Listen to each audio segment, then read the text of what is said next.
خدا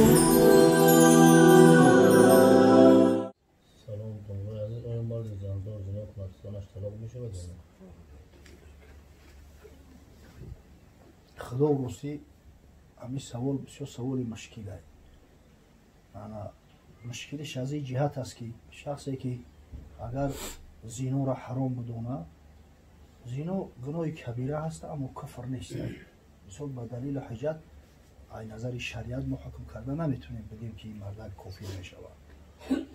مشکلش در کجا داری است که مردم جاهل اگر بفهمند که طلاق نمیشود و فقط گناه کبیره، این مردم از گناه کبیره نمیترسند، از طلاق میترسند. همین خاطر اگر به شرطی که بفهمند که همین طلاق نمیشود، این کثافتو بعضیش با همین کارش دوام میدن. همین بزرگا و علمای ما وقتی میگن که با طلاق میشود، به خاطر چی میگن؟ به خاطر آن که همین زنا که بدترین گناه است و ساء سبیل گفت است خدای تعالی، بدترین بد راه هستی میگن. همین زنایی که اینقدر مقصد که خرابی میاره به جامعه. ببینید تمام کسلیایی که شفا نیابندن، سپید است و چیزی باشه، از حساب همین زنا میشود. همین مقصد که باید ریشه‌کن شود این جامعه.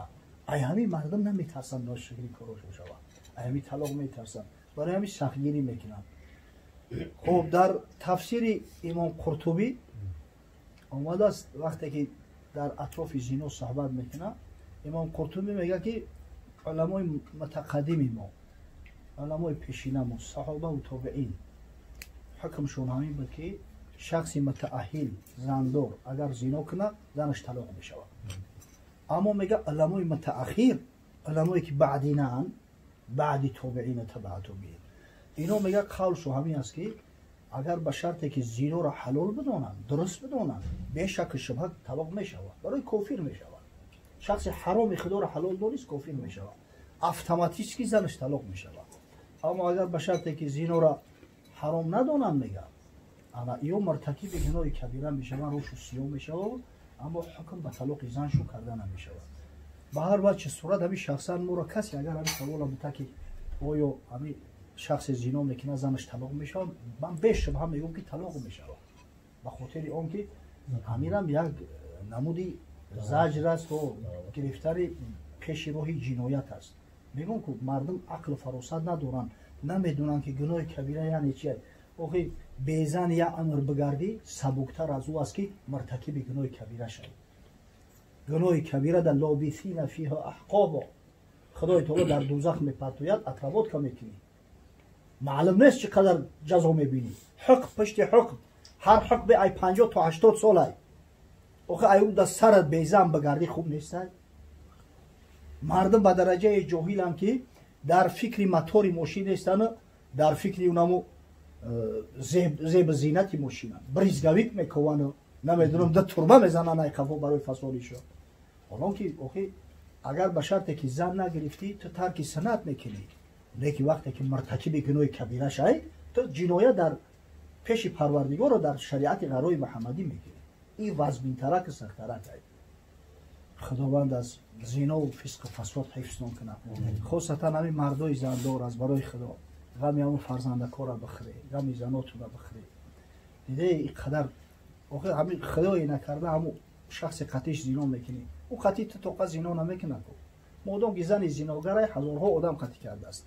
خدایی نکرده اگر هم بدبخت هم کسل سپید باشه، این همین ویروس تیز اشکار نمیشید است. لعنتی این چیزی نیست که در آن معلوم شود. آدمایی است که 10 سالها ویروس در بدنشون خبر نمیشود. تو بدبخت میای قطعی زنی حلالای خودت همخوابگی میکنی، زن تا کسل میکنی. شاید ایو زنک با فرزندای همونطوری بیمار کسل شود، تولد شوند. در جامعه خرابی میارن و بیان کاری بد و بسیار کاری حرام است. خداوند هدایتون کنه. با قاعده با حجت دلیل در اطرافش صحبت کرده و به این سوال پاسخ خواهیم گفت. خب السلام علیکم. ما همون جاهای تعریف توصیفش نمیخونم، مرا ببخشید برادران. خب گفته است که خواهش دارم به همین سوال من پره جواب بگویید، زیرا به فکر من که من بوی بهشت را حرام کردم. نعوذ بالله. اصلا من جوانی هستم که پیوسته به طاعت عبادت بودم، از تمام حرام و حلال درکدار شدم، از گناه و از ثواب واقف شدم، خلاص از اسلام عزیز کمی باشد هم درکدار شدم. لیکن وقتی در خانه تنها میماندم از تلویزیون فیلم های بی‌معنی رو تماشا میکردم و به دست خود را حرام میکردم. چندین بار بعد این کار زشت توبه کردم، قسم های زیاد خوردم، حتی در دل شب اشک میریزاندم که دیگر به این کار دست نمیزنم. قسم به خدا در گمانم نبود که باز گناه میکنم، لیکن چندین بار این کار باز تکرار شد. همین کار زشت برای من عادت شدگی است. دوستان عزیز، چیکار کنم؟ زیرا من میدانم خدا گفته است که آنهایی که دیده و دانسته گناه میکنند توبه آنها پذیرفته نمیشود. لیکن من از اسلام درکدار هستم. خلاص آنچه حقیقت است برای من بگویید. من میدانم توبه من قبول نیست، لیکن شما بگویید که اسلام من بدبخت را چه حکم کرده است.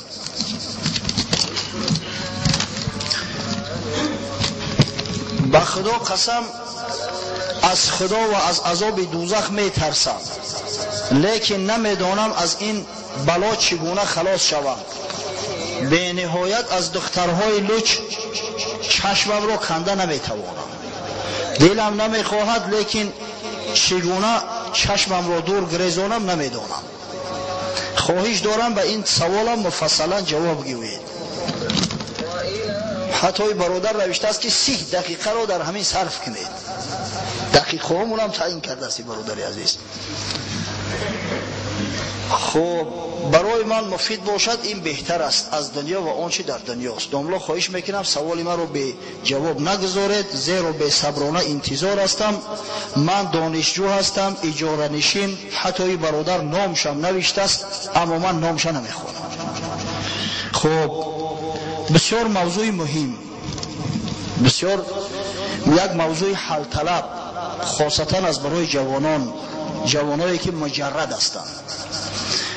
اولا موضوع تماشا کردن زنهای لچ و برهنه، خواه فیلم باشد خواه صورت عکس باشد، چه حکم دارد؟ ثانیا استمناء، یعنی به دست خود را حرام کردن، همچنانه که این برادر در مکتوبش نوشته است و این را در شریعت با نام استمناء یاد میکنن.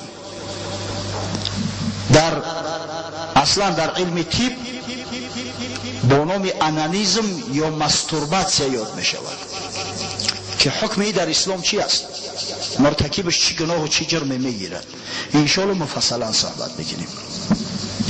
خداوند متعال در قرآن عظیم شان به بندگان خاصه خویش، یعنی به مسلمانان، به کسانی که ایمان به خدای بزرگ و ایمان به جمیع پیغمبران خداوند و جمیع کتابهاش و جمیع ملائکهاش و به روز آخرت و به زنده گردانیدن بعد میرانیدن ایمان و اعتقاد دارند، با صیغه امر فرمان میدهد ولا تقربوا الزنا انه کان فاحشة و ساء سبیلا. ای مسلمانان به زنا نزدیک نشوید. وقتی که گفت ولا تقربوا زنا، یعنی که نه فقط به زنا بلکه به دواعی زنا، به هر عملی که شخص به زنا میکشد نزدیکی نجوید.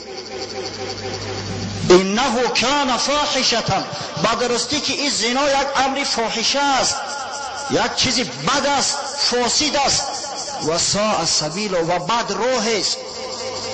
همین سخن بزرگی که خداوند ذکر کرده ساء سبیل یعنی بد راه است، در ضمن این تمام اشیاء داخل می شود، هم شرمندگی و خجالت دنیوی، هم عذاب و عقوبت اخروی، هم بیماری های شفا نیابنده که امروز جامعه را فرا گرفته است، هم بیماری هایی که سببگار شرمندگی و خجالت یک خانواده می گردند، هم فسق و فسادی که جامعه اسلامی را گرفته است، هم بی غیرتی و بی حمیتی که امروز بالای مسلمانان بار شده است. جرأت از خود دفاع کردن ندارند، غیرتی از خانواده خیش دفاع کردن ندارند. همه همی در زیر همی سبیلا داخل است. خب مسئله نظر حرام حکمش چیست؟ خدای تعالی در سوره نور در ضمن آیه های 30 و 31 هم به مردای مسلمان مراجعت میکند هم به زنهای مسلمان. قل للمؤمنین یغضوا من ابصارهم و یحفظوا فروجهم. ای حبیبی ما، ای محمد علیه السلام، بگو به مردای مسلمان که چشمهاشون فرو گذارند، با چشمهاشون نظر نه اندازند در عورات مردم. و یحفظوا فروجهم، اول امر کرد که چشمهاشون فرو گذارند، چشمهاشون نگه دارند، بعدا گفت که حفظ کنن فرجهاشون، زیرا که دروازه زنا با واسطه چشم است. عادتا ابتدای تمام کار حرام همین چشم است. و قل للمؤمنات یغضضن من ابصارهن و یحفظن فروجهن. در ابتدای آیه 31 این آیات ها دراز هستند، من نمیتونم همه اینا برای شما بخونم. باز امر میکنه به حبیبش محمد صلی الله علیه و سلم و بگو به زنهای مسلمان تا چشمهاشون فرو گذارن، چشمهای خودشون از حرام نگاه دارن و فرجهاشون محافظت کنن از زنا. ببینه در ابتدا امر اومده است که چشما را پوشن، چشما را نگه دارن، بعد مسئله فرج اومد، زیرا ابتدای تمام حرام ها از چشم است. باز تاکید میکنم النظر سهم من سهام الشیطان المسمومه. پیغمبر خدا صلی الله علیه و سلم میفرماید که همین نظری به شهوت یک تیر از تیرهای شیطان است که زهرناک است، در آدم اصابت میکند، اثرش در وجود انسان در حال می نشیند و با چشم به عورات مردم نگاه کردن، با جاهایی که ای نظر شریعت ممکن است نظر کردن، وقتی تو نظر می اندازی زینای چشم میکنی، همین هم زینا حساب میخورد، زینای چشم گفته میشود.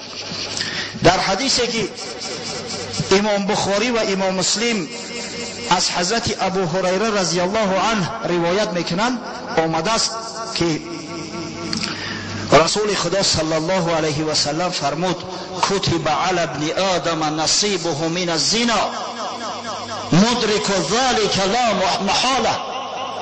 بر هر انسان حصش از زنا نوشته شده است، آنچه که نوشته شده است البته به سرش می آید، علاج گریختن ندارد، تقدیر پیشکی معین است. فالعینان زناهما نظر.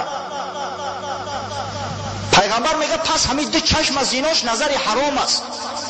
وقتی که نظر حرام انداختی و به شهوت انداختی، تو به چشمای خودت گویا زینا کردی. والاذنان زناهما الاستماع.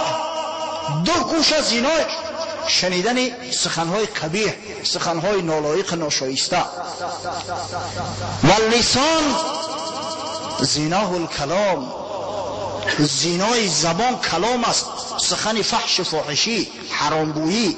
انمو گپی که به دخترها میتین گمان میکنه این هزل شوخی است، این هزل شوخی نیست، این زینای زبان است. صاحب این را فرد روز قیامت از زبانش آویزان میکنه. والید زیناه البطش. زینای دست انمو لمس کردن است، گرفتن است. دست یک زنی بیگانه را وقتی که به دست میقپی میتکیش، همین زینای دست است. دستی تو گویا زینا کرده است. و ریجل زیناه الخطا. زینای دو پا حرکت کردن است به جای حرام، به موضع حرام. خواه تو دیسک کلوب میرای، خواه دیسکتیک میرای، خواه قور بلا میرای، رستوران میرای، وقتی که به همه پاها به مکان زینا رفتی، به مکان حرام رفتی، تو به پاهات گویا زینا کرده ای. البته سزای عمل تا میبینی. بابای ملا بدرو این طرف در جو هسته مرحمت که ایسو بگذار هم بینی صفحه.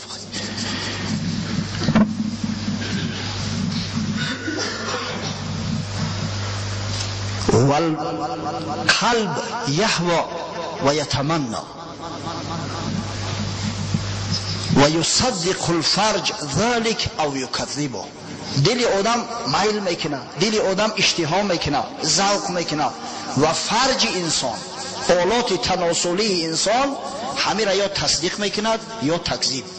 از همین خاطر نظری به حرام با عورات بیگانه این زینای چشم محسوب میشد است. گناه است، گناه عظیم است. بسیار بسیار احتیاط کنید. یک کتاب انجیل آوردنم به زبان عربی،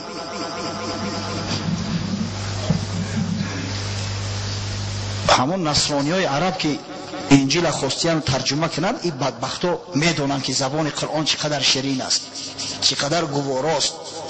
حتی در بعضی جاها از بحر ترجمه تحت لفظی گذاشتیان، آیات های قرآن پره و مکمل آوردیان در انجیلشون، زیرا هیچ سخن جای سخن خدا را گرفته نمیتونه. میدونن که قرآن چقدر شیرین است، چقدر لذیذ است. این بدگهرها وقتی که گرفتم با قرآن روسی مقایسهش کردم، بعضا حتی که تماما تفاوت دارد سخنی که در انجیل عربی اومده است از سخنی که در انجیل روسی است. زیرا آیات‌های قرآن آوردیان در اونجا تا اینکه ذوق مردم بیشتر شود و مردم زیادتر میل کنند به خواندنش. و همونجا به یک چیز جالب چشمم افتید. یک سخن از حضرت عیسی است، میگوید من کان قبلکم یقولون لا تزنوا انا اقول لكم من نظر بعینه فقط زنا. شخصایی که پیش از من بودن، میگن پیغمبرایی که قبل از من اومدن، شریعت هایی که قبل از شریعت من بودن، میگفتن که زنا نکنید، اما من به شما امر میکنم، من به شما پیغام خدا را میرسانم. هر کسی که به چشم با عورات مردم نظر میاندازد زنا کرده، زناکار است. شما میفهمید که این حکم چقدر شدید است در تمام دین ادیان خدا، نه فقط در اسلام. باز تاکید میکنم که ابتدای تمام کار حرام از چشم سرمنشأ میگیرد. از همین خاطر بعضی میگن چشم دریا است، ناخواست چشمت میافتد. بله، ناخواست که چشمت افتید استغفرالله کنه، چشمت پوش. وقتی که به میل شهوت نگاه دور و دراز انداختی یا از اون بدتر یک چشم تا فرا گذاشتی و با ایسری را تماشا کردی، وای به حالت، در اون صورت بخشیده نمیشه. امام ترمذی روایت میکند از حضرت بریده صحابی پیغمبر که روز علی کرم الله وجهه به پیغمبر گفت که یا رسول الله، آخه این چشم پیش گرفته نمیشود، ناخواست نظر میکنی که یک چیزی حرام میبینی، پس چیکار کنیم؟ ما گناهکار میشویم. پیغمبر خدا صلی الله علیه و سلم فرمود یا علی لا تتبع نظرة نظرة فإن لك الأولى وليس لك الأخيرة. یا علی گفت بعد یکم بار نظر انداختن چشمت به چیزی حرام افتیدن، دویم باره او را نظر نکن، توبه کن، طلب استغفار کن از خدا. بار اول نظر انداختنت که ناخواست شد برای تو بخشیده می شود، اما وقتی که بار دوم نظر انداختی یا وقتی که چشم تا کنده نتونستی و به میل و به رغبت که تماشا کردی، این همچون گناه در نامه اعمالت ثبت می‌گردد.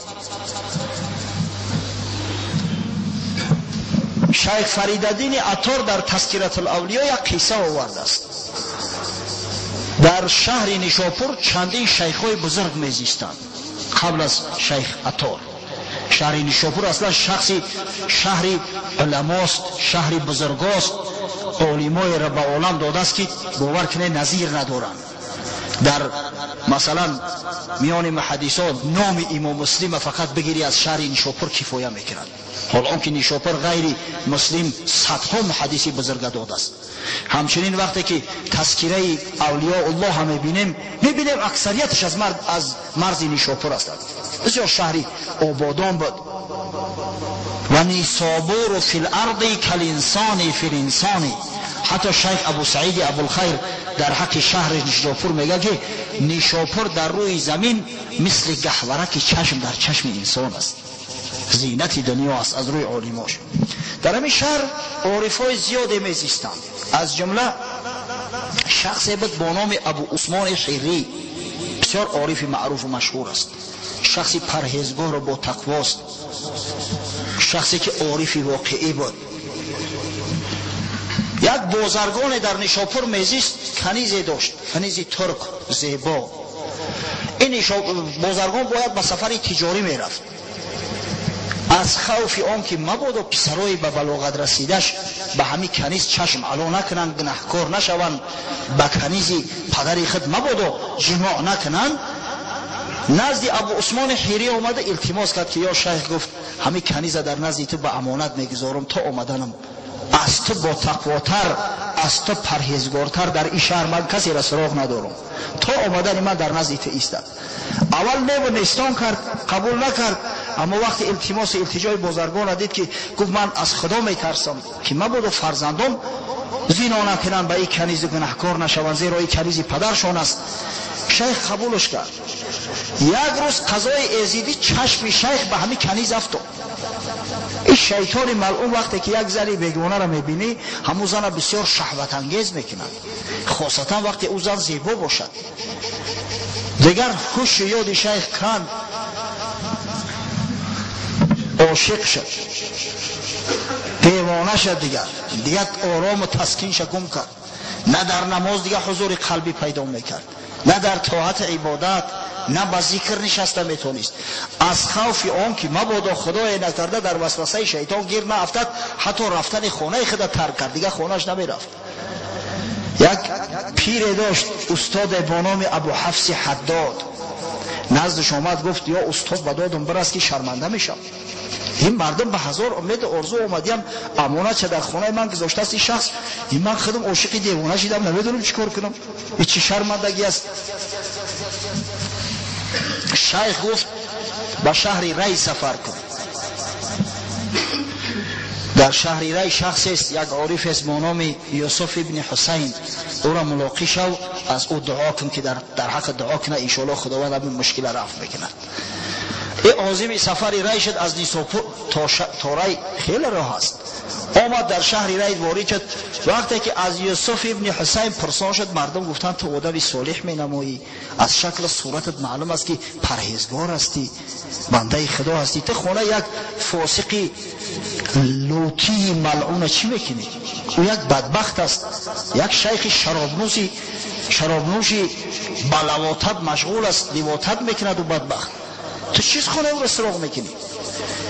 وقتی از هر کسی میپرسید همین پاسخ هم میگرفت. گمان کرد که استادم خطا کرده است، با خفا گشت آمد نیشاپور. پرسیدش ابو حفص حداد که دیدی یوسف ابن حسین؟ گفت آخی حضرت من گمان کردم تو نامش خطا گرفتی. از هر کسی یوسف ابن حسین سوال میکنم، در جواب میگویم که آخی این مرد فاسق است، فاجر است، خانه او نرو. گفت یا جاهل، من ترا نزد یوسف ابن حسین فرستادم، نزد مردم ری نه، بازگرد، برگرد برو پیشش، تو چیکار داری با گپی مردم؟ آمد دفت وقتی که میگفتن فاسق و فاجر است، میگفت که من بالاش پول قرض دادگی، بالاش پول دارم، برام پول ما بگیرم. با خانه را نشانش دادن. آمد شیخ در مهمان خانه ششته است، در پهلوش یک امرد بچه بسیار زیبا و خوشرو، در نزدش یک سبو کوزه را میگویند که در اون مای میگرفتن عادتا. در پهلوی سبو سوراخی ریونکا، چیزی که با او شراب می نوشیدن. و همین امردی بیریش جوان زیبا و خوشرو در پهلوش نشسته است. شیخ به یک لطافت، یک مهربانی تبسم کرده است، طرفی همو غمزه دارد. وقتی که از در درآمد چنان نفرت وجود چه گرفت که حتی سلام نداد به شیخ. به یک تنفر شیخش آمدش کرد، مرحباش کرد، آمد در یک گوشه شیشت به تنفر، به غضب. وقتی که شیخ به صحبت شروع کرد، چنان سخنای از زبانش برآمد که این مات مبهوت ما. گفت واقعا همون شیطانم دانشمند است، اما خداوند که هدایتش نکرده است گمراه و احمق است. گفت تو از ما چی کم بودی دیدی که تهمتمون میکنی، طعنمون میزنی؟ گفت واقعا این امرد بچه در نزدت نشسته است، چی است؟ شرم نمیداری از خدا؟ با این ریشی سفیدت در نزدت سبو مانده استی و سراحی شراب می نمیترسی که غضب خدا بالای تو میآید؟ نه فقط بالای تو، بالای تمام مردم شهر ری میآید. گفت این پسر خوردیم است، همه امرد بچه‌ای که میبینی پسر خوردیم است، در نزد من قرآن میخواند، قرآن حفظ میکند. از سبو در سراحی ری گفت این آبی همه چشمه نزد حولی خدمه است. تو اول یا بربون هوش این سراحی گفت شکسته بود، گرفتم شریشش کردم به خاطر آنکه ضایع نشود، همین را میگیرم استفادهش میبرم. این صبورم از کجای همین خانه ما دافتید از پرتم شوخی گرفته استفادهش بردستیم. گفت آخه مادام که چنین باشد چرا با مردم نمیفهمانی؟ یا شیخ چرا نمیگوی که همین پسری خوردیم است؟ آخه این امرت بچه نیست. چرا در یک چایلیک چای نمیگیری؟ آخه خاک در سرت. این مردم میگن شراب می و در نزدش سبو و سراحی است. چرا از چایلیک در پیاله چای نمیریزی بخوری مثل مردم جان چنانه که مردم میکنن؟ آخه همین رفتاری تو برای چی است؟ میدانی که مردم خدا همه لعنتت میگن، تو کافرت میگن، زندقت گفتستیان. در شهر ایران مردم در رو توف میکنن اگر دسترس دستگیرت کنن. چرا این کارا میکنی؟ شیخ گفت به خاطر آن که مردم به تقوا و به پرهیزگاری من غره شده کنیزهای ترکشان آورده در خانه من به امانت نگذارم.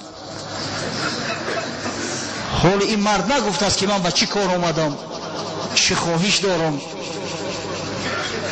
یعنی شیخ و بزرگان دوستای خدا هستند، به خاطر خدا از ملامت مردم اندیشه نمیکردن، گپ حق همیشه میگفتن. مقصد از آوردن این قصه چی است؟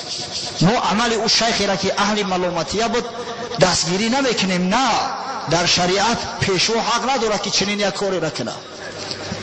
غرض از آوردن این قصه آن بود که ببینه که این نظر حرام چگونه در وجود انسان میتونه اثر بگذاره. شیخی را مثل ابو عثمان حیری به او بزرگی، به او نجابت توانست که مسخر یک کنیزی ترک کند، میداند همین حرام است، اینقدر بیقرارش کند. شما جوانای برگ گل حال هیچ چیز از دنیا ندیدید، وقتی که زنی لچ برهنه را میبینید به ذوق این فیلم را تماشا میکنید، مگر این شیطان ملعون شما را آرام میگذارد؟ هرگز نه. برادرای عزیز، بخود بیایید فیلم های حرام تماشا کردن و عاقبت الامر شخص به زنا میکشد. واقعا عیب پدرها است که بی اندیشه همون پارابولیست که انتینه ها را میزنن اندیشه نمیکنن که آخه فرزندا میتونن که بعضی تصویر و بعضی فیلم های حرام تماشا کنن. یک برادر قصه کرد، میگه اکثری فیلم های فاحشی و صورت های فاحشی که در همون پارابولیست که نشان میتن به زبان عربی هستند. سببش میدونید؟ این مبارزه بر ضد اسلام است برادرای عزیز. میلیاردها دلار صرف میشود تا اینکه همین مسلمانان را احمق کنند، مسلمانان را فاسق کنند، مسلمانان را فاجر کنند، مسلمانان را بی غیرت بی حمیت کنند. ما و شما فند فریب دشمن خورده و نه عقل مونده است دیگه در سرمون، نه فراست مونده است، پروا نمیکنیم. پیغمبر خدا صلی الله علیه و سلم فرمود ان المرأة اذا استعطرت فمرت بالمجلس لیجید ریحها فهی کذا و کذا، یعنی زانیه. وقتی زن گفت خچه خوشبو میکند، لباس های فاخر و زیبا میپوشد و از نزد مردها میگذرد تا اینکه بوش استشمام کنند، تا اینکه ذوق مراق مردا را بیدار کند، این زن فاحشه است، زانیه است. و کل عین زانیه ای کل عین تنظر الیها بشهوه زانیه. و هر چشمی که به شهوت در این زن نظر می اندازد او چشم هم زانیه است، او چشم هم چشم زیناکار است، او چشم هم جزا داده می شود. اسلام کرامت دارد، شرافت دارد، بزرگی دارد، پاکیزگی دارد، تقوا دارد. اسلام به این فحش فاحشی چیکار؟ وقتی که جوان مسلمان فیلم های فاحشی را تماشا کرد، این صورت های لچ برهنه را تماشا کرد، والله دیگه در وجودش غیرت نمیمونه. و همه این بچه میکشد به زنا، زنایی که ایمان از وجود انسان خارج میسازد. شما میدونید پیغمبر خدا صلی الله علیه و سلم تاکید میکند، حدیث متفق علیه است، بخاری و مسلم روایت کردند، لا یزنی الزانی حین یزنی و هو مؤمن. زناکار وقتی که زنا میکند مؤمن حساب نمیشود، او مؤمن نیست. این سخن ما نیست، سخن پیغمبر ماست. حضرت ابو هریره روایت میکند از پیغمبر خدا صلی الله علیه و سلم که حضرت فرمود اذا زنى الرجل خرج منه الایمان کان علیه کالظل. وقتی مرد مسلمان زنا کند ایمان از بدنش خارج می شود و در بالای سرش می ایستد همچه سایه. از بدنش بیرون است ایمان میگه، از بدنش خارج است. فاذا انقلع رجع الیه ایمان. اگر توبه کرد همون ایمان برمیگردد به وجودش میآید. خوف نمیبره که خدای نکرده همون ایمان دیگه بر نگردد، در همون ساعت خدای تعالی امانت شو بگیره، جان شو بگیره. پس احوال چی میشود؟ حدیث امام ابو داود با اسناد حسن روایت کرده است. امام حاکم روایت میکند که پیغمبر خدا صلی الله علیه و سلم فرمود من زنا او شرب الخمر نزع الله منه الایمان کما یخلع الانسان القمیص من رأسه. هر کسی که شراب می نوشد یا زیناکاری میکند خداوند ایمان از بدنش سلب میکند، پروردگار میکشه میگیرش، زیرا میگه تو ایمان حیف میکنی، تو صدقه ایمان شوی. همچنان که یک نفر ما و شما فرتر ای سرمو میکشیم، میکره به سرمو میبرونیم، همون خیلی میکشه از بدنش ایمان خارج میکنه. زینای نه که امری حرام است. آسمان ها و زمین ها بر زیناکار لعنت میگویند. این السماوات سبع والارضین سبع لیلعن الزانی. پیغمبر خدا گفته است. امام بزاری روایت میکند با درستی به شک شبهه 7 آسمان و 7 زمین بر زیناکار لعنت میخواند. و این فروج زنات لیؤذی اهل النار نتن ریحه. فردا روز قیامت اهل دوزخی ها از بوی علمو که از فرج زیناکار میبروید بداد میآید. خودشو در عذاب هستند، در آتش میسوزند، اما از بو و تعفن فرج زیناکار بداد و فیغان می اومدید که این چی بوی بد است. طاقت بوی همو فرج زیناکار رو ندارد. در حدیث های صحیح که امام بخاری روایت کرده است به اسناد پیغمبر روایت میکند قصه شب خواب شکی خواب پیغمبران رؤیای صالحه است بیان میکند. میگه 2 نفر از دستم گرفتن بردنم جای دیدم که یک تنور است، پایانش وسیع، دهنش تنگ، در درونش آتشی به نهایت فروزان و مردها و زنهای برهنه گاه پیدا میشوند، گاه در یک لحظه با آب میشوند. اما آتش به حد تیز است که آب شو میکنه، پیدا میشوند و آب میشوند. میگه پرسیدم از رفیقام که یکیش حضرت جبرئیل و دیگرش میکائیل علیهم السلام بود که من هم این طایفه چی کسا هستند؟ گفت هم زنات، اینا زیناکارا هستند، در دنیا زینا میکردن. جوانای عزیز خدا نگه تو بدارم، خداوند از زینا نگاه تو بداره که این زینا انسان بی غیرت بی حمیت میکند. در جایی که زیناکاری زیاد شد مردم او سرزمین به غضب خدا مبتلا میشوند. حضرت عبدالله ابن عباس روایت میکند اذا ظهر زنا و الربا فی قریه فقط احلوا بانفسهم عذاب الله. وقتی در محل موضع زیناکاری و رباخوری آشکار می شود دیگه یک امری عادی و یک امری همیشگی و حساب می شود، اهل اون محله به عذاب و به غضب خدا مبتلا می گردند. بر خداوند واجب می گردد جزا دادن او قوم. بسیار بسیار احتیاط کنید. پاک دامنی و پرهیزگاری را به دست آوردن بسیار مشکل است، اما این حرام و این زنا و کاری نیست. ای برادرای عزیز، خصوصا در همین زمان بعضی جوانو به رفیقاشو افتخار میکردن که من به فلان دختر میگردم به فلان. وای به حالت شرمنده. این زمانی است که تو به همه افتخار کنی. این زمان دیگه کوچه‌های دوشنبه پر از فاحشه و فاسقه شده است. این زمان دیگه دخترها خودشو به چهره گپ میتن. مرد کسی هست که نفسی خودش باز میداره، مرد کسی هست که خودش پاکیزه و تازه تا همون زنی که خداوند براش نصیب روزی دیده است ازدواج میکند خودش نگه میداره. انا او جوان مرد است. مردی گمان مبر که به 50 زور و کتف با نفس اگر برایی دانم که شاطری، با شیر مردیت سگ ابلیس سعید کرد ای به هنر بمیر که از گربه کمتری. دعوای شیر مردی میکنی یک سگ ابلیس، یک شیطانی که سگ است ترا سیدت کرده است، تو شرم نمیداری که دعوا میکنی که من شیر مرد هستم؟ سگ گربه را سید کرده نمیتونه، پس مرتبه و منزلت ای پشک کمتره.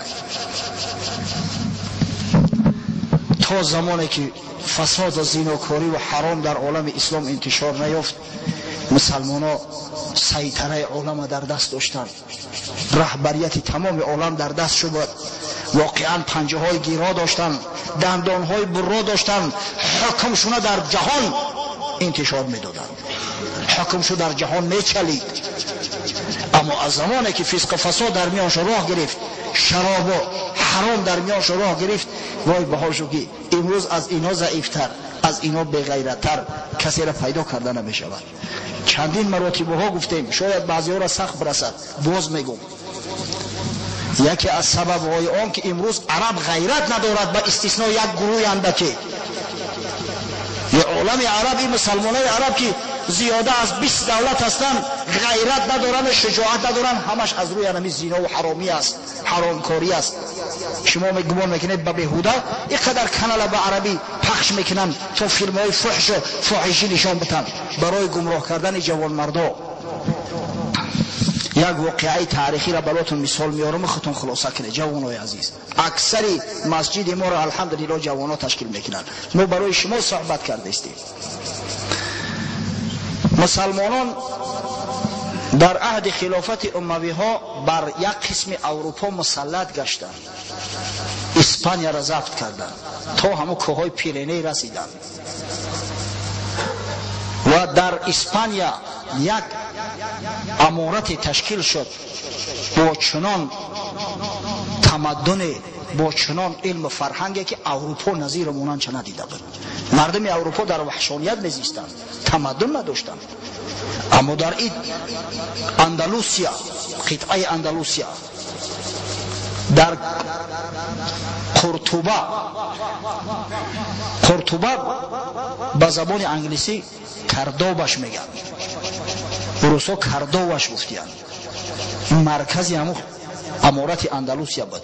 مکتب‌های عالی اسلامی تأسیس شد، مکتب‌های تجربوی، مکتب‌هایی که در اونجا هم فنون دینی درس گفته میشد هم دنیوی.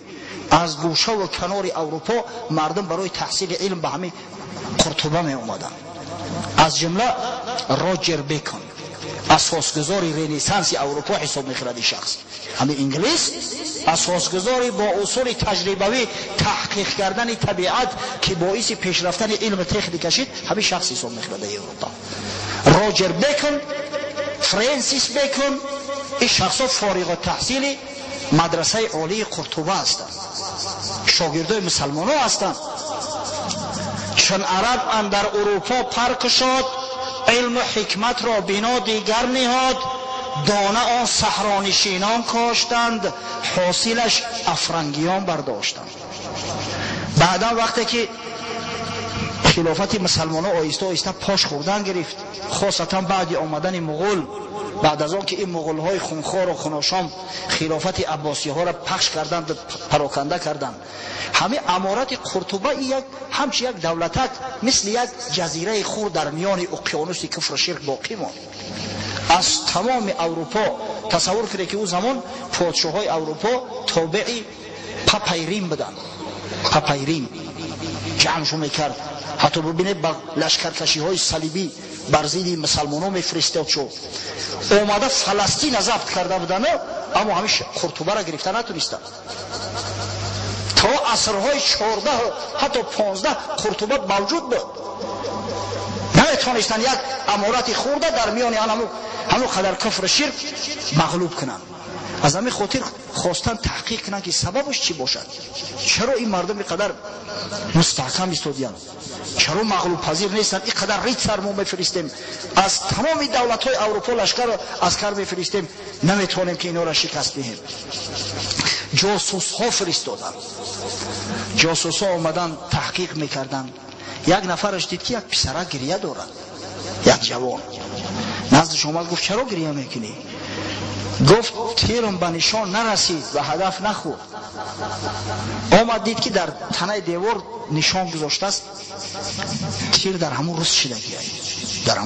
در اومدگی است. برادر گفت وقتی در نشان است چقدر هدف نخورده است، اینا در نشان خورده است با چقدر بخوره.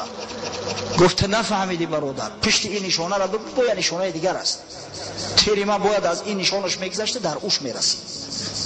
اگر ما با یک تیر دو دشمن را کشته نتونیم، وای به حال ما که دشمن ها زیاد هستند، تیر و پیکان ما به هر یک دشمن جدا جدا نمیرسد. این مرد وقتی که بازگشت اومد نزد رهبراش گزارش داد که این مردم وقتشون به بیهوده صرف نمیکنن، تا نصف روزی به تعلیم علم مشغول هستند، بعد نصف روزی به مشق میکنن، مشقای جسمانی میکنن، اسب دوانی میکنن، تیراندازی میکنن، گوشتینگیری میکنن، آبازی میکنن، جسم و جوسهشون قوت میدهند و از همه قویتر روح اینا است. چی جای گناه کردن، آرزوی گناه در وجودشون نیست، اینا رو هرگز مغلوب کردن نمیتونه. بعد علما را دعوت کردن که چیکار کنیم، راه حل مسئله چی است، چی نو کنیم مردم گمراه بکنیم، چی نو کنیم که مثل جوانای خود به غیرت به حمیت شوند. با خلاصه اومدن که فحش و فاحشی را در میان مردم قرطبه و در اندلسیا باید پهن کنند. زیباترین فاحشه های اروپا را جمع آوردن، زیباترین، بر راه و طریقه های گوناگون فرستادن به قرطبه. در قرطبه نصرانی ها هم بدن. این دین اسلام بزرگیش در آن است که هیچ کسی غیر مسلمان مجبورا مسلمان نمیکند. لا اکراه فی الدین، والله این تهمت محض است که اسلام به ضرب شمشیر و به ضرب آتش پهن شده است. هر کسی مسلمان شده است در دنیا بر رضایت مسلمان شدگی است، به اختیار خود. کسی را مجبورا در اسلام مسلمان نکردی. از مسلمانی مجبوری بیزار است اسلام. ببینید در ایران که حاضی هم دولت اسلامی است، یهودی ها زندگی میکنن، نصرانی ها زندگی میکنن، کسی کارشون نمیگیرد. در همون قرطبه هم یهودی ها بدن، نصرانی ها بدن، اینا به خود همون جاهای شراب فروشی و شراب نوشی داشتن، تاورنا. در همون جا اومدن خلوت فاحشه ها را جا کردن. بعد برای آنکه جوان ها را جلب کنن حتی به پول دعوت شو کردن که بیایید مرحمت کنه، دخترای زیبا اومدن، دخترای اروپا با بسیار زیبا میشوند، سفیدک. و جوانها را آهسته آهسته به همین کار جلب کردن. همین کار شایع شد. بعد از 10 سال اشاره کردن که بیایید انشالله شرایط مساعد شده است. وقتی که هجوم کردن به هجوم اول شهر قرطبه تسلیم شد. در جمع اول شخصی که رو به فرار آورد همون جوانی بود که گریه میکرد که تیرم به یک نشان رسیده است و بزتنه. از این خاطر این اسلحه ایدئولوژی که امروز بر ضد اسلام استفاده می شود از همه مضر و ضررناکترین اسلحه است. جوانان زینهار فیلم های حرام تماشا نکنید. ابتدارم از ما سوال میکنه که علاجش چی است؟ علاجش آن است که اگر نمیتونی دفع کنم و پرابالیچ که انتنا تا پرتو هم بازره وقت مردم تماشا نمیکنن، نمیبرن کو. و وای به حال کسی که خش نگاه داشته نمیتونه. مادام که نمیتونی اسبابش نابود کن، سبب همو به فساد کشیدن تو نابود کن، انشاءالله خداوند حفظت میکنه. و ای پدرها شما مسئول هستید، فرزندا را در نزد این تلویزیونها نگذارید. بسیاری پدرای بدیان که همون پرابالیچ که انتنا همه همون چیزاش باقی بود است، چیزی را کور نمیکنن. آخه مادام به همون پرابالیچ که نمیتونی خاک در سر یک استا را فیراد که همون کانالای حرام کور کند و همون پول تا دست پسراتون نتین، نگذارن که کور کنن و پیدا کنن یگان چیزی حرامه. مواظب باشه، در خانه خود فسق فساد میاره. باور کنه جوانای زیاد مراجعت میکنن با گریه که زن گرفتیم زن بود دختر نبرومد، دختری خانه نشین گرفتیم دختر ریز چکار کنه. چی نباشد؟ چی سبب است که اینقدر فاحشه در بین موزیات شده است؟ دخترای پدردار و مادردار امروز دست به زنا و حرام میزنن. انمی فیلم های لعنتی، انمی کار. امروز شکایت میکنیم که بعضی مسلمان زنها روسا را گرفتن، بعضی بدتر حتی خیتایی های بت پرست نمیدونن گاو پرست را گرفتن. سببش چی است؟ سببش همین فیلم های حرام. به خود بیایه مردم چکار میکنه؟ به دست خود فرزندامونه که آخر ایت زپس طلایی ذخیره طلایی ملت ما از خود منیس میکنیم، عاقبت ما چی میشود؟ پس نظر حرام شخص به زنا میکشد، زینایی که ریشه‌کن است، زینایی که مردم بی ناموس و بی غیرت و بی حمیت میکند، زینایی که غضب خدا را بالای سر مردم می آورده است. خب اکنون یک دو سخن درباره استمنا گپ زنم که جوان گفت که به دست خود من حرام میکنم. حکم استمنا در شریعت چی است بچه؟ استمنا به خاطر لذت همچنان که این برادر میکرده است، یعنی فیلم های فاحشی را تماشا کرده و بعدا خودش به دستش حرام میکرده است، این حرام است، حرام است.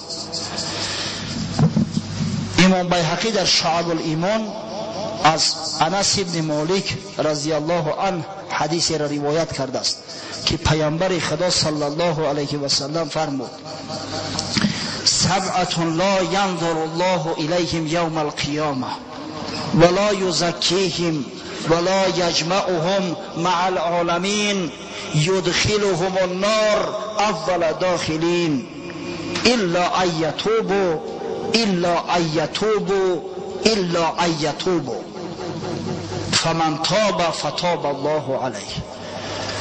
پیغمبر خدا صلی الله علیه و سلم فرمود 7 طایفه مردم هستند که خدای تعالی فردا روز قیامت به اینا نظری رحمت نمی اندازد و گناه های اینا را نمی بخشد و همراه آدمای صالح محشورشون نمی گرداند، به حساب و به کتاب داخل دوزخشون می کند. قبل از تمام مردم دیگر اینا را در دوزخ می اندازد مگر آنهایی که توبه کنند، مگر آنهایی که توبه میکنند، مگر آنهایی که توبه میکنند. 3 بار پیغمبر گفت، زیرا هر کسی که توبه واقعی میکند خداوند میبخشد گناهش. استغفر الله هایی که من گفتم از خواندن مکتوب این برادر، من گفتم در مکتوب نوشته شدگی نیست، نعوذ بالله، زیرا که امید نکردن بر رحمت خدا کفر است، همچنانه که از غضب خدا نترسیدن. ایمان 2 بال دارد، یک بالش امید به رحمت خدا داشتن، امید به مغفرت خدا داشتن، بال دومش از غضب خدا ترسیدن. اگر یکی از همین 2 نباشد ایمان وجود ندارد، ایمان بی بال می شود. پس شخصی که از رحمت خدا خودش محروم میداند، نعوذ بالله، خوف کفر در او می رود. خداوند میگه لا تقنطوا من رحمت الله، از رحمت خدا این مسلمان ها، ای بندگان من اومد از در ابتدای آیت، یا عبادی، ای بندگان من از رحمت خداوند ناامید نشوید. این الله یغفر الذنوب جمیعا، به درستی که خدای بزرگ گناه ها را میبخشد جمعش، به شرطی که شرک و کفر نباشد. هیچ وقت از رحمت خدا ناامید نشوید. این موضوع دیگر است، درستی ما نمیتونیم در این موضوع صحبت کنیم. خب از همه خاطر این برادر من تاکید میکنم که زینهار این برادر و دیگر برادرای مسلمان از رحمت خدا بی نصیب ندونه. نگوید که من از رحمت خدا محروم شدم. خدای بزرگ هر بنده که صدقاً توبه میکنه گناهش میبخشه. تا زمانی که جان در غرغره میآید، تا همون زمان توبه بنده پذیرفته میشود از جانب پروردگار. ببینید پیغمبر در حدیث چی میگه؟ مگر اونایی که توبه کنند، مگر اونایی که توبه کنند، مگر اونایی که توبه کنند. زیرا کسی که توبه کرد خداوند توبهش میپذیرد. بعد اما 7 طایفه را حضرت نامبر کرد. ناکحولیت، اولش ناکحولیت یعنی شخصی که به استمنا برای لذت مشغول میشود، به دست خود حرام میکند، خواه مرد باشد خواه زن. والفاعل، دومش لوتی. منم بدون میره با تاجیکی چخیل بگم بسیار قبیح می شود، اکتیونی پیدر است. سومش والمفعول به، شخصی که با او لواطت می شود، پسیونی. خب 4م طایفه و مدمن الخمر، شخصی که مدام شراب می نوشد، از شراب نوشی خیلی باز نمی دارد، با شراب نوشیدن از دنیا می رود. 5م و ضارب ابویه حتی یستغیث، لط کننده پدر مادر، آزاردهنده پدر مادر که از دست این پسر داد جور میگن. اگر توبه نکنن وای به حالشون، روی جنت نمیبینن.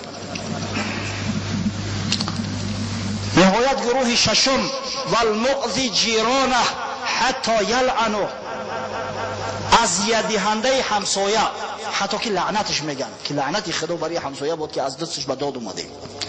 و نهایت گروه هفتم و ناکح حلیلت جاری، شخصی که بزن همسایه خودش زنا میکند. امروز بسیاری جوانمردای مسلمان قسم زیاده در روسیه هستند، در اینجا زن دارن، دختر دارن، به صاحب موندیان، به سرپرست موندیان، بدیان آدمای فاسق فاجر لعنتیه که به همین کارا مشغول بدیان. یک پسرک حتی مکتوب نوشت اهل مسجد ما، اوبای دیدش در هم مکتوبش به فکرم چکید است که رنگی تا پخش خورده است. میگه مادرم حالی در روسیه هست، اینجا همراهی از نش زندگی میکرده است، همراهی شوی خالش. یک روز میگه تلفنشون گوش کردم به مادرم، همون مادرم میگه معشوقه همی از نام بدست، یعنی همین مردی پدرسک به خواهر و به اپا به هر دش عشق ورزی میکرده است. این نکاح نداره، این لعنتی اما زنی خیلی هم زنش نیسته مادام که به اپای او میرسید است. برای همین هشتونه در سبتو بگیره. هم از زنا که حرام است، گناه عظیم است، اما بازار همسایه زنا کردن با ده چند عقوبت‌های وزدین داره. جای اومده است که پیغمبر خدا صلی الله علیه و سلم به اصحابش گفت ما تقولون فی زنا، درباره زنا شما چی فکر دارید؟ اصحاب گفتن حرام، حرمه الله تعالی و رسوله فهو حرام الی یوم القیامه. گفتن یا رسول الله زنا حرام است، زنا را خدا و پیغمبر خدا حرام حکم کردند، تا روز قیامت زنا حرام است.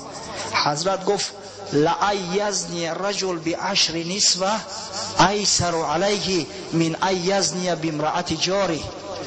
اگر گفت مرد به 10 زن زنا کند برای او سبکتر می افتد از اینکه به زن همسایش زنا کند. این حدیث بسیار حدیث کامل است، دور و دراز می رود. مودا فقط همون ناکحولیتش لازم بود. یعنی ببینه پیغمبر میگه که 7 طایفه هستند که اگر توبه نکرده رفتند از دنیا مردن، خداوند اینو را اولش نظری رحمت نمی اندازد براشون، ثانیا گناهاشون نمی اندازد و نهایت در آتش جهنم می افکند. اول ناکحولیت، کسی به دست خود استمنا میکند، خودش حرام میکند. حدیث امام بیهقی روایت کرده است، در اسنادش عبدالله ابن لهیعه نام یک شخصی است. غیر از ترمذی دیگر محدثای ابن لهیعه را ضعیف گفتند، اما در مذهب ما محققا و محدثای مذهبی ما میگویند که اما تحسینی که ترمذیش کرده است، توثیقی کرده است که این ثقه است، برای ما مقبول است. از این خاطر ابن لهیعه میگویند حدیثش مقبول است، قبول است. یعنی که در اینجا ناکحولیت گفته کسی را میگویند که به خاطر لذت، به خاطر اونکه یک لذت شهوانی ببره به دست خود حرام میکند. از حضرت عبدالله ابن عمر سوال کردن ان رجل یعبث بذکره حتی ینزل، از مردی که با ذکر خود بازی میکند تا اینکه انزال منی میافتد، خچه حرام میکند. حضرت گفت ذالک نائک نفسه، این مرد خودش خچه وطی میکند، این شخص وطی کننده خود است، خودش با خودش جماع میکرده است. اما بالفرض اگر ضرورتی باشد، مثلا ضرورتی که امروز جوانای ما را فرا گرفته است، امکانیت زن گرفتن ندارند، بهترین راه و وسیله و بهترین وسیله نجات از این حرام ها زن است، به نکاح حلال گرفتن. اگر این امکان که پیدا نشد پس باید جوان روزه بگیرد، همچنانه که پیغمبر خدا به جوانان مراجعت کرد یا معشر الشباب من استطاع منکم الباءة فلیتزوج. ای گروه جوانای مسلمان گفت هر کسی از شما قدرت امکانیت دارد باید زن گیرد. فإن لم یستطع، یعنی که کسی که قدرت زن گرفتن ندارد، نفقه زن مهیا کردن نمیتواند، بیتوتت زن خانه را برای زن پیدا کردن نمیتواند، فعلیک بالصوم فانه له وجاء، پس باید زیاد روزه بگیره، زیرا همین روزه لجام زننده مرد است، تسکین بخشنده شهوت است، شهوت انسان را تسکین میبخشد. بالفرض جوان باشه که سلامتیش هم بد است، امکانیت زیاد روزه گرفتن هم ندارد، یا با وجود روزه گرفتن هم شیطان وسوسه زیادش میاندازد. اگر خوف زنا بالای سر همین جوان اگر سایه افکند، برای همین جوان شریعت اجازه داده است استمنا را. مثلا یک دختر با او ملاقات تعیین کرد، سویدنیش نظر کرد، زیاد است متاسفانه این کار. خوف آن است که همین جوان به زنا میرود، دیگه خودش نگه داشته نمیتونه. در همین صورت شریعت استمنا را اجازه داده است. یا مثلا مرد به سفر برآمد، همراهش اویلش نیست، سفرش طولانی است، خوف آن است که به زنا میرود، زیرا دخترای نیم برهنه و نیم لچ کوچه ها پر هستند، خودش داشته نمیتوند. اگر همین خوف حقیقتا باشد، بر دروغ نه، برای لذت نه، در همین صورت شریعت استمنا را برای مردای مسلمان اجازه داده است. حضرت عبدالله ابن عباس مرد سوال کرد از استمنا که چه حکم دارد در شریعت. حضرت گفت اوف، نکاح الامه خیر منه و هو خیر من الزنا. یک اوف کشید، گفت از این استمنا دیده یک کنیزک نکاح کنه بگیره برای شما بهتر است. کنیزک مهرش بسیار اندک بود، امکانیت گرفتنش آسان بود، یعنی که تکلف زیاد لازم نیست. جوانی که خوف میبره که در همین کارهای حرام دست میزند، اگر حتی یک بیوزن هم بگیره، یک سیبه هم بگیره، برای او بهتر است و خوبتر است. اما این گفت از زنا بهتر است، زیرا زنا حکمش بینهایت پیش خدا شدید است و هو خیر من الزنا. امام قتاده بصری روایت میکند که از حسن بصری سوال کردیم از استمنا که استمنا چه حکم دارد، اجازه هست؟ حضرت میگه در جواب گفت کانوا یفعلونه فی المغازی، یعنی مردایی که پیش از شما میزیستند در هنگام غزوه، وقتی که به جنگ با دشمن میرفتن، مدت مدید 2 ماه و 3 ماه و 4 ماه سفرشان طول میکشید، به دست خودشون حرام میکردن تا اینکه خدای نکرده به زنا نروند. تصور کنه که در ملک بیگانه جنگ میکنن، یک شهری را مسخر کردن، اونجا زن و عورت‌های زیاد هستند، برای آنکه دست به زنا نزنن، ببینه از ترس خدا هستی همین کار را انجام میدادن. کانوا یفعلونه فی المغازی. از مجاهد روایت میکنند یکی از علمای بزرگ تابعین که حضرت فرمود کان من مضى یأمرون شبابهم بالاستمناء فیستعفون بذلك. شخصایی که پیش از شما میزیستند مردم، بعضا جوانای صالح و آراسته خودشون به همین کار میگه امر میکردن که به استمناء دست بزنید و به همین واسطه از زیناکاری و از حرام نفسشون باز می‌داشتن و نگه می‌داشتن. از بزرگای مثل عمرو ابن دینار، حسن بصری روایت‌های صحیح اومده است که میگفتند که ما ارا بأسا بالاستمناء، ما باکی نمیبینیم در استمناء. وقتی که حکم لا بأس اومد در شریعت، یعنی حکم جایز بدن اومده است. اما یک چیز براتون بیان کنم که در زیر تمام این جایزها یک مکروهیتی هست. در شریعت حکم اومد که جایز است یا لا بأس به، نکردنش از کردنش اولاتر است. پس او جوانایی که خوف آن میرود بر اونها که دست به زنا میزنند، دست به حرام میزنند، در همین حالت خوف فقط، باز تاکید میکنم برای لذت نه، اگر همین کار کردن شریعت اون را جایز میدوند، اجازت چو میده. اما کسی مثل این برادرمون که مکتوب نوشته است که فیلم تماشا میکنم و به دست خود حرام میکنم، اگر به همین کار مشغول باشد حرام است. پس همون حکمی را که در حدیث اومد و پیغمبر گفت 7 طایفه هستند که خداوند در آتش جهنم می اندازد شو و با نظر رحمت به ایشان نظر نمی کند، در تحت همون حکم داخل می شوند. این بود برادرای عزیز حکم استمناء. امام ذهبی در کتاب معروف کبایر خود روایت می کند از پیغمبر خدا صلی الله علیه و سلم، حضرت فرمود من وضع یده علی امرأة لا تحیل له بالشهوة جاء یوم القیامة مغلولة یده علی عنقه. هر کسی که در بدن یک زنی بیگانه دست میرساند، خواه دست شب داره، خواه دامن شب داره، خواه چشمکش کنه، خواه نمیدونم گب بپرانه، فردا روز قیامت وقتی که مردم حشر بشوند، این در غول و زنجیر حشر بشود. دستاش در غول بستگی، غول در گردنش زدیانه، دستا در غول بستگی. بعضی فیلم ها را نشون میتن، همت میدونه غول چی است، یک کنده کلانه که در گردن همون زندانیا میبندن. فإن قبلها قرزت شفتاه بمخارز من نار. اگر زن بوسه کرده باشد، لباش با قیچی هایی که از آتش جهنم درست شده است میبرند برای بوسه زن. فإن زنا بها نطقت فخیذه و شهدت علیه. اگر به شرطی که زنا کند، به امر پروردگار رانش به گفتار میآید، رانی پاش گواهی میده بر ضدش. و قالت انا للحرام رکبت. میگه پروردگارو همین مرد بدبخت مرا در بالای حرام سوار کرد. فینظر الله تعالی الیه بعین الغضب. در اون صورت میگه خداوند با چشم غضب به این مرد نظر میاندازه. یک حاکم اندک یا رئیس به غضب نگاه میکنه، تلخم و میکفه، دیگه لذتی طعام حس نمیکنه. به تصور کنه که خدا با چشم غضب به بنده نگاه کنه. فینکر یقول ما فعلتو.